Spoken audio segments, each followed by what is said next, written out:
ડભોઈ તાલુકાના શિરોલા ગામે ગટર લાઇન અને રોડ સમસ્યાને લઈને ગ્રામજનો છેલ્લા કેટલાક સમયથી પરેશાન। શિરોલા ગામે 1 વર્ષ અગાઉ જ રબારી ફળિયામાં ઠાકોર સમાજના ફળિયા સુધીની અંદાજે 3 લાખ રૂપિયાના ખર્ચે બનેલી ગટર લાઇન તકલાદી ગામને લઈ ગટરના ગંદા પાણી રોડ પર વહેતા થયા છે અને ભ્રષ્ટાચાર ખુલ્લો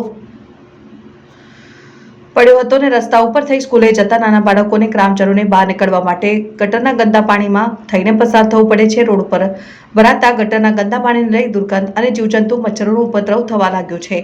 પર ઉનાળામાં ચોમાસા જેવી હાલત થઈ ગઈ છે। શિરોલા ગામમાં રોગચાળો ફાટી નીકળવાની ભીતિ ગામ લોકોમાં જોવા મળી છે। નાના બાળકો અને આજુબાજુના રહેતા લોકો વારંવાર બીમારીનો શિકાર થાય છે અને કોન્ટ્રાક્ટર અને વહીવટદારની મિલીભગતને કારણે તકલાદી કામ થયું હોય તેવી ગ્રામજનો દ્વારા બૂમ ઉઠવા પામી છે અને હાલ ઘટના પાણી રોડ અને ઘરના આંગણા સુધીના આવી ચૂક્યા છે અને સરકારના કરોડો રૂપિયા પાણીમાં ગયા હોય તેવું લાગી રહ્યું છે। બનાવ્યા બાદ કોન્ટ્રાક્ટર અને વહીવટી તંત્ર પર કોઈ જોવા ગયું નથી, જેને લઈને હાલ ગ્રામજનોને મુશ્કેલીનો સામનો કરવાનો વારો આવ્યો છે।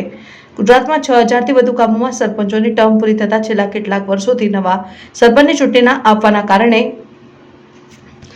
ગામનો વિકાસ થતો નથી અને ગામનો વહીવટ યોગ્ય સુચારુ થતો નથી, જેનું ઉત્તમ ઉદાહરણ ડભોઈ તાલુકાના શિરોલા ગામે પૂરું પાડ્યું છે।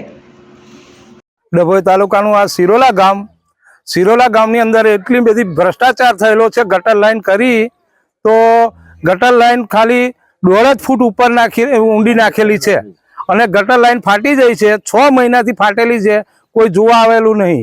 એ તલાટીની અને કોન્ટ્રાક્ટરની મિલીભગતથી આ ભ્રષ્ટાચાર કરેલો છે અને આ પાણી ગટર લાઈન ફાટી અમે રિક્વેસ્ટ કરી તો તલાટી એમ કહે છે કે તમે ખોદાઈ નાખો, તો ખોદાઈ નાખ્યા પછી આજે 2 મહિના થયા, જોવા આવ્યો નહીં તલાટી આગળ। અને આ પાણી ઉભરાય છે ગામમાં, ફરિયાની અંદર 4 લગન છે 4 ઘેરના। હવે આ વાહન આવે, મહેમાન આવે, બધું ગામની ઇજ્જત કઈ જાય?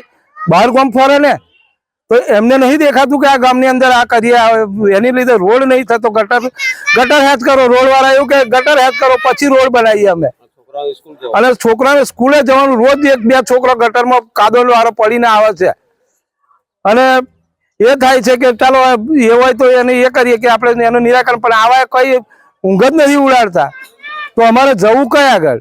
હવે કોને તાલુકામાં જઈએ કે જિલ્લામાં જઈએ કે કઈ જઈએ? અમે વહીવટદાર આવે છે? કોઈ વહીવટદારે નહીં આવતો। જુઓ વહીવટદારને તો ઓળખતા નહીં અમે।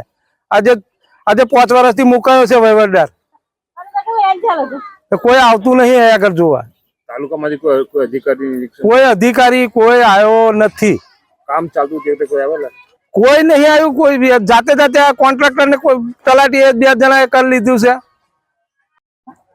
ડભોઈ તાલુકાનું શિરોલા ગામ, અમારા ગામમાં ગટરની ખૂબ જ કઠિન પરિસ્થિતિ એટલી થઈ ગઈ છે કે આખા ગામની ચોફેર મેઇન રસ્તા ઉપર ગટરનું પાણી એટલી ખરાબ રીતે જાય છે। નાના છોકરાઓ અમારા સ્કૂલ જાય તો એમને અડધા ગટર ઘૂંટણ સુધી પાણી આવી જાય, એવામાં એમને દફતર લટકાઈને સ્કૂલ જવું પડે છે। નાના છોકરાઓ મચ્છરનો ઉપદ્રવ એટલો થઈ ગયો છે, બીમારી ફેલાય, ઉંમરવાળા હોય એમને માખી મચ્છર કરડે, ખૂબ બીમારી ફેલાય એવી પોઝિશન થઈ છે।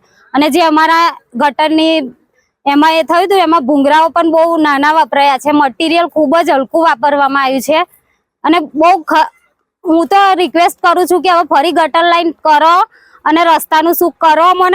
અમે તો ગામ છોડી દેવાનું મન થાય છે, એટલો ખરાબ પોઝિશન છે આ ગામની અને કોઈ કશું કરતા જ નહીં। કોણ ખબર કોના હાથમાં આ બધો કારભારો છે? એ બધા કોની મિલી ભગત હોય કોણ જાણે, પણ જેના હાથમાં આ બધું કામ છે ને એ કમ્પ્લેટ કરાવો ગામમાં, નહીં તો અમે ઠેક આગળ સુધી પહોંચીશું। હવે ગટર ફાટી છે ત્યાં કેટલી વખત તલાટી પાસે ગયા, તલાટી એવું કે હું આવું છું જોવા, પછી કોઈ આવતું નહીં। આયો ભૂંગળા કરાવી નાખ્યા, ફરી બીજી વખત જોવા આવતો નહીં। કરાવીશું અમારા ઠેક ઓટલા લગીન છે પાણી કાદો, બહાર કેવી રીતના નીકળવાનું? અત્યારે ઉનાળો ઘરમાં રહેવાતું નહીં, બહાર બેહવાનું, બહાર કેવી રીતના મચ્છરમાં બેહવાનું? કોઈ કરતા કોઈ જોવા આવતું નહીં, તલાટી નહીં, સરપંચ નહીં, કોઈ જ નહીં। એટલે ગંધ એટલી મારા છે, ઘરમાં નહીં બેહાતું ભાઈ। એના માટે વહીવટદાર ખબર નહીં, વહીવટદાર કોણ છે કોને હું આપ્યું ખબર નહીં। તો તલાટી પાસે જઈએ છે તો તલાટી એવું કે છે કે હું આવું જોવા આવે છે, કરાવી દઈશ। આ ભૂંગળા કરાવે 1 મહિનો થયો, બધું પાણી બહાર ફેલાયેલું છે, તો જોવા તો કોઈ આવતું નહીં। ના તલાટી આવે છે જોવા, જીસીબી લાવ્યા, જીસીબી લાવીને ભૂંગળા કઢાઈ નાખ્યા કે 2 દિવસમાં ભૂંગળા નાખીએ. આજે મહિનો થયો તો તલાટી 1 દિવસ જોવા નહીં આવ્યો. જો ચોમાસું હોય ને એ જ રીતના તો છોકરો બીમાર છે ઘરમાં, હું પોતે બીમાર છું, 1-2 મહિનાથી હું દવા કરું છું.